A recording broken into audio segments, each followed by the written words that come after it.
अस्सलाम वालेकुम फ्रेंड्स, इस वीडियो सीरीज़ में हम बात करेंगे टाइप्स ऑफ बिज़नेस रजिस्ट्रेशन के हवाले से कि पाकिस्तान में कितने टाइप्स के बिज़नेस स्ट्रक्चर हैं जिसके तहत आप अपने बिज़नेस रजिस्टर करवा सकते हैं।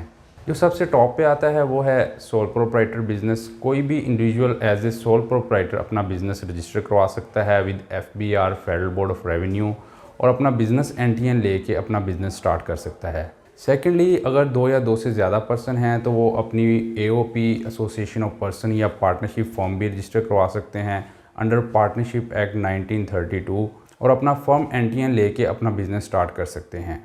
इसी के parallel limited liability partnership act 2017 introduce करवाया गया है SECP की तरफ से। दो या दो से ज़्यादा लोग मिलकर अपनी LLP भी रजिस्टर करवा सकते हैं। अगर आप प्राइवेट लिमिटेड कंपनी के गुडविल और बेनिफिट्स एंजॉय करना चाहते हैं तो आपके पास दो ऑप्शन हैं। अगर आप सिंगल पर्सन हैं तो आप सिंगल मेंबर कंपनी रजिस्टर करवा सकते हैं, और अगर आप दो या दो से ज़्यादा पर्सन हैं तो आप PLC या प्राइवेट लिमिटेड कंपनी भी रजिस्टर करवा सकते हैं और अपना कंपनी NTN लेके अपना बिज़नेस स्टार्ट कर सकते हैं। अगर इसके एडवांटेजेस की बात की जाए तो sole proprietor business registration is the simplest form of business registration with FBR under income tax ordinance 2001। कोई भी individual as a sole proprietor अपना बिज़नेस रजिस्टर करवा सकता है और अपना बिज़नेस NTN लेके अपना बिज़नेस स्टार्ट कर सकता है, और बिज़नेस NTN की बेस पर वो बैंक जाकर अपना सेपरेट बिज़नेस अकाउंट ओपन करवाएगा। अगर एक और बेनिफिट की बात की जाए तो इस बिज़नेस सेटअप में टैक्स रिक्वायरमेंट बहुत ही सिंपल और स्ट्रेट फॉरवर्ड है as compare to other business structure. क्योंकि सोल प्रोप्राइटरशिप कोई सेपरेट लीगल एंटिटी नहीं है तो बिज़नेस इनकम और लॉसेस भी ऑनर ही की इनकम टैक्स रिटर्न में रिपोर्ट होंगे।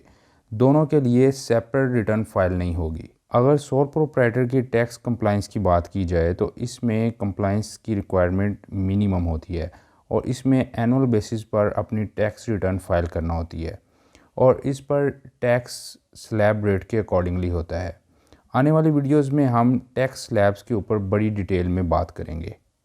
अगर इस बिज़नेस स्ट्रक्चर के डिसएडवांटेज की बात की जाए तो इसमें जो बिज़नेस नेम आप FBR में रजिस्टर करते हैं वो सिक्योर नहीं है। यानी फॉर एग्ज़ाम्पल, अगर आपने कोई business name ABC trader, ABC consultant या ABC सोल्यूशन रखा है और इस नेम से आपका बिज़नेस बैंक अकाउंट भी है, तो कोई भी पर्सन इस नेम से अपना बिज़नेस NTN ले सकता है और अपना बैंक अकाउंट ओपन करवा सकता है। यानी इस बिज़नेस स्ट्रक्चर में आपका बिज़नेस नेम सिक्योर नहीं है। अगर इस बिज़नेस स्ट्रक्चर के सबसे मेन डिसएडवांटेज की बात की जाए तो वो है अनलिमिटेड लायबिलिटी। क्योंकि सोल प्रोप्राइटरशिप कोई सेपरेट लीगल एंटिटी नहीं है, so every business liability is a personal liability. यानी अगर आपका बिज़नेस डिफ़ॉल्ट कर जाए तो बैंक आपके पर्सनल एसेट बेचकर अपनी अमाउंट रिकवर करेगा। इस वीडियो सीरीज़ में हम तमाम बिज़नेस स्ट्रक्चर्स को डिस्कस करेंगे और डिटेल में बात करेंगे। कमिंग वीडियो पार्टनरशिप एक्ट 1932 पर होगी जिसमें AOP एसोसिएशन ऑफ पर्सन पर डिटेल में बात की जाएगी।